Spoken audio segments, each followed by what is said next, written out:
stop me now. Don't stop me now. I'm having a good time, knowing Hogan's burning in hell for his racist rants and his overall shittery. Yes, he had a great career and a legacy in the ring and on promos that will live all on, but he decided to torpedo it with his supersonic racism. Don't stop me now. I don't give a fuck if I offend you. Don't stop me now. Terry Bollea, you are so fucking screwed. You will not be missed for all the shit that you said, all the lies that you told, and the mega fuckery that you decided to promote because you're a burnt piece of bacon that had no heart, and that's why you died. And while I don't celebrate, I don't miss you at all. I'm John Renton with my review of WWE Smackdown from Cleveland, Ohio. How'd you like that? How'd you like that, Remain Hogan fans? If you want to see more of that stuff, check out my tribute video to Hulk Hogan that talked about the highs and lows of his career. I make no apologies for that. I make no apologies for that intro. Hulk Hogan had a hell of a goddamn legacy. They honored that legacy tonight, and they whitewashed the fuck out of it. Nothing about Nick Hogan nearly killing somebody. Nothing about the goddamn fact that he was, taped against his, will. He was taped without his knowledge, and he sued despite the fact that he never apologized for all the racist shit that he said and all the other bigoted shit that he said. But that's okay, because he did a cool leg drop and told you to say your prayers and take your vitamins, brothers. So yeah, I decided to review this show. I also wanted to see what they were going to do to put the stamp on the SummerSlam card, because I saw that WrestleOps actually had the full cards for SummerSlam, and I'm actually going to be doing my SummerSlam predictions right after this video goes up, because I got shit to do next week. I got movies to watch. I got bills to pay. I got mouths to feed. There ain't nothing in the world for free. Yeah, I can't slow down. I can't go back, even though I wish I could. There ain't no rest for the wicked, but Hogan is buried for good. So yeah, they were in Cleveland. They had around 10,000 people. The towns were on stage, a 10-bell salute. I felt bad for Jimmy Hart. In all seriousness, I really, really do feel bad for Jimmy Hart, because he was a lifelong friend of Hulk Hogan's, and he truly seemed upset. Jimmy Hart does seem like one of the really, really good guys. Still, arguably one of the greatest managers of all time, was somebody that did his best to help Hulk Hogan and help promote his stuff, and I truly feel bad for Jimmy. I do feel bad for those that he actually meant a lot to, because they don't deserve to go through this stuff. I hope that Hogan had every goddamn bit of pain that he caused everybody else thrown right on him at the end of his life.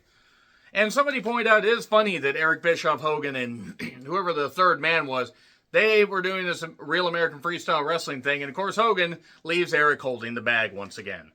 So, Triple H narrates a package talking about the greatness of Hogan, the whitewashing, all that. Somebody pointed this out to me in the comments for the tribute that I did, that I forgot to mention about him busting the potential for a union that Jesse Ventura had suggested just before WrestleMania 2. I don't know if a union would have worked or not, but the fact that Hogan told on Ventura further proved that Hogan was a stooge. So, Hogan's influence will continue to be felt, and his influence never wavered. Yes, it fucking did, Triple H. If you rode Hogan's dick anymore, your ticker might, suddenly decide to spike up, and then your pacemaker might have issues. Maybe take it a little bit easy, Hunter. But then again, maybe Hunter and Hogan actually had more things in common as far as how they viewed people like them, given the Booker T storyline and not seeing color and all that. And yeah, they're just taking the hoods off now, aren't they? Joe, it's hard to properly sum up a complicated life and legacy like that of Hulk Hogan. He's just towing the company line, but I do like Joe Tessitore having a good presentation and a great sportscaster voice. Certainly better than anything Michael Cole's ever done. So Logan Paul comes out, and he does the impulsive thing. This is about the bullshit that happened with Jelly Roll on the Tonight Show with Jimmy Kimmel. It was stupid. The table bump was stupid. I'll say this much. Jelly Roll was fired up. Good for him. He's overcome a lot. He has lost quite a bit of weight. I have no expectations for this match to be any good. Drew comes out, Orton comes out, brief brawl, and Jelly Roll shows his stuff. Gross. And I joked with a buddy of mine, and he will know that I'm referring to him. We were talking in chat while this was going on because it just wasn't that interesting.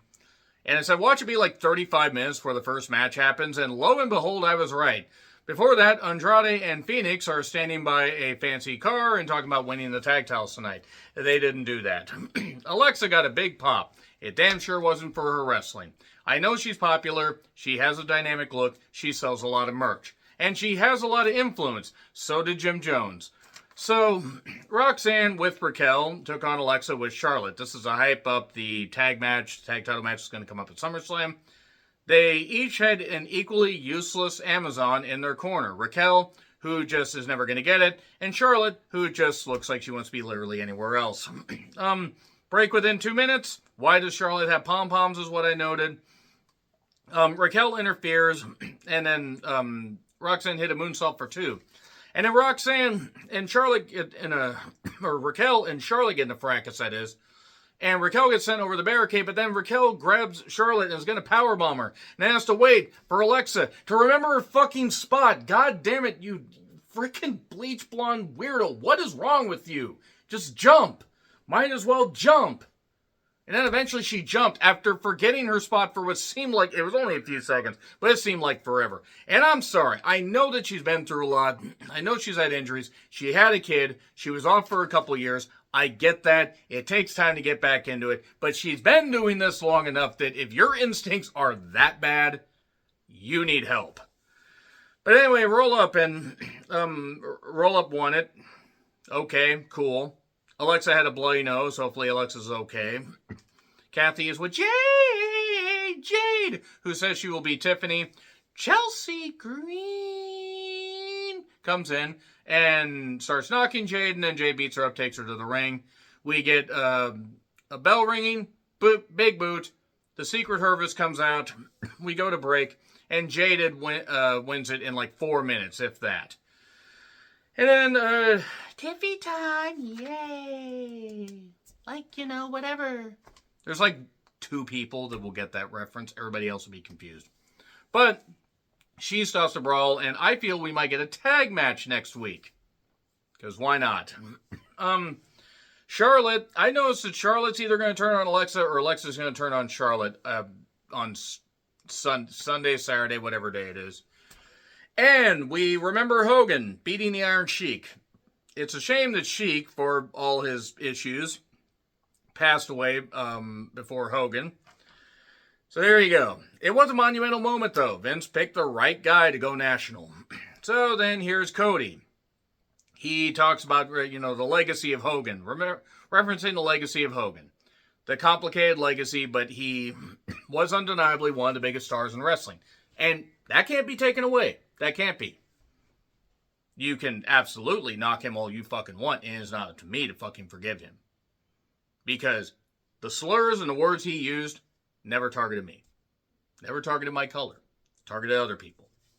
So, he talks about how he wants to face the real John Cena. He needs to know if it's real. He needs to, see if he can believe in a thing called love. And there you are. It's Cody's usual. They are giving him more words with S's to say in promos as a rib at this point.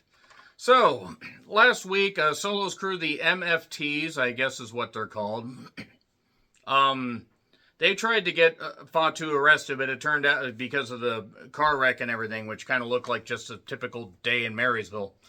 And then Fatu is ready to face Solo, and he is angry. And he's even angrier after Miz slapped him, because Miz apparently wants to die. Who would miss Miz if he just went and did PR work for WWE? Like, at this point? I don't really know what else he can do. So we're going to get Malachi Black and Damian Priest facing off on Smackdown next week. I don't know if I'm going to bother watching that. I don't know if I care enough. Fatu and The Miz had a match. It was what it was. Solo's crew shows up. Jeff Cobb, JC Mateo doesn't mean anything at this point. I'm sorry, he just doesn't. A post spot, a dive onto the pile after a break, and the Papa Samoan drop wins it. And then the beatdown. Jim Uso comes down with a chair, but that doesn't work. Solo is just not good enough for this spot. I'm sorry, he's just not. It has been proven. His peak was in NXT. So, there are fuck you Solo chants that USA Network just didn't even bother to edit because they're like, whatever. So Kathy is with the Profits and B-Fab. For some reason, they let B-Fab talk. I don't know why. And I've seen that Ciampa shaved his beard and everything. He looks ridiculous. I'm sorry, he does. And trust me, I know all about looking ridiculous. I am nowhere near a professional athlete. And he looks like he's about 55 years old. And Gargano is as short as ever. Why is Candice allowed to talk? Who told you you could talk? Go make some bland goddamn spaghetti. And raise your kid that's just going to sit there like a lump while your husband gets beat up. It's the best thing Grayson Waller's done in this company. So anyway, Mania 3 versus Andre. It was a big moment. It was a match that people came to see. They came to see the slam. They didn't really come to see the match. Because Andre is broken down. And Hogan could work with a monster. But Steamboat and Savage stole the show that night. So Julia is confronted by Zelina wearing an outfit that if a slight breeze came along, that was going to be a disaster. And suddenly Julia is just standing there. Kiana James is back. And she jogs. She's going to give herself 2 black eyes. But she is back, and she's a representation. She's representing Julia. It's the proper kind of representation. I don't know what I'm going on about. But okay, that is what it is. We're getting a match at some point. Next week or something. I think next week. They got to stop persisting with Zelina being a wrestler. I mean, I know she was better as a manager. I'm not saying she's not athletic, but sometimes it just doesn't work. It just doesn't. It was a big deal for her to take the U.S. title, the women's U.S. title, to the 9/11 memorial where her dad, unfortunately, was one of the victims. And I feel so bad for her. The person I feel bad for. But as a wrestler, you got to make her a manager. I'm sorry. They got enough depth in their women's division. They need to start making some managers that just aren't cutting it. So, SummerSlam card rundown. Andrade and Phoenix make their entrances. And then Joe Wayne Gacy and Dexter Lumis make their entrance. It's a tag title match. There was 11 minutes left. And this goes a few minutes until Nikki Cross pulls out the referee just as Andrade was about to get the victory after Haynes' finish. And then suddenly the Wyatts hit, and Fraxium and Motor City Machine Guns, Profits DIY. Candice thankfully did not get in there because this involves talent that's interesting. So why is Gargano there? But tag teams. And all this has had enough. You're going to have a TLC match at SummerSlam. Oh, hooray. Just what we need. All these Team Human Centipede together. I mean, I get it. They're trying to get everybody on the card, but TLC at this point, the ladder match concept, multiple person ladder match, man, woman, animal, vegetable, mineral, whatever company, it's lazy. It'll excite the crowd, and I hope the weather stays good because MetLife Stadium's an open air stadium. And even if they have a cover with ladders, they better hope that there's no rain. Like blind melons out there. So anyway, there's nobody's gonna fucking get that. So agree, disagree, what I said, like, share, subscribe, Twitter, Letterboxd, Blue Sky handles in the description. SummerSlam predictions are coming up in just a bit. But I'm John Rittland. Until we meet again, happy trails to you.